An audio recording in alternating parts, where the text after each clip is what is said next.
এগুলো কি রান্না করছো?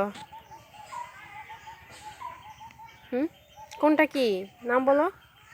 ভাত। হ্যাঁ, এই দুইটা ভাত আর এগুলো তরকারি। কি তরকারি? এটা কি তরকারি আর এটা কি তরকারি? একটা ফুলকপি আর একটা মাছ।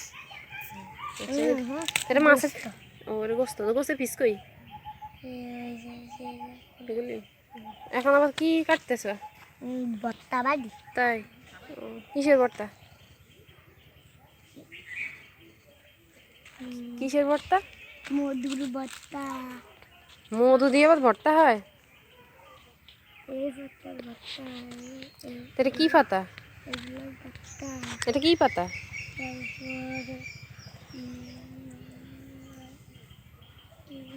তারপর এগুলোর ভর্তা। তারপরে এগুলোর ভর্তা, এগুলোর ভর্তা।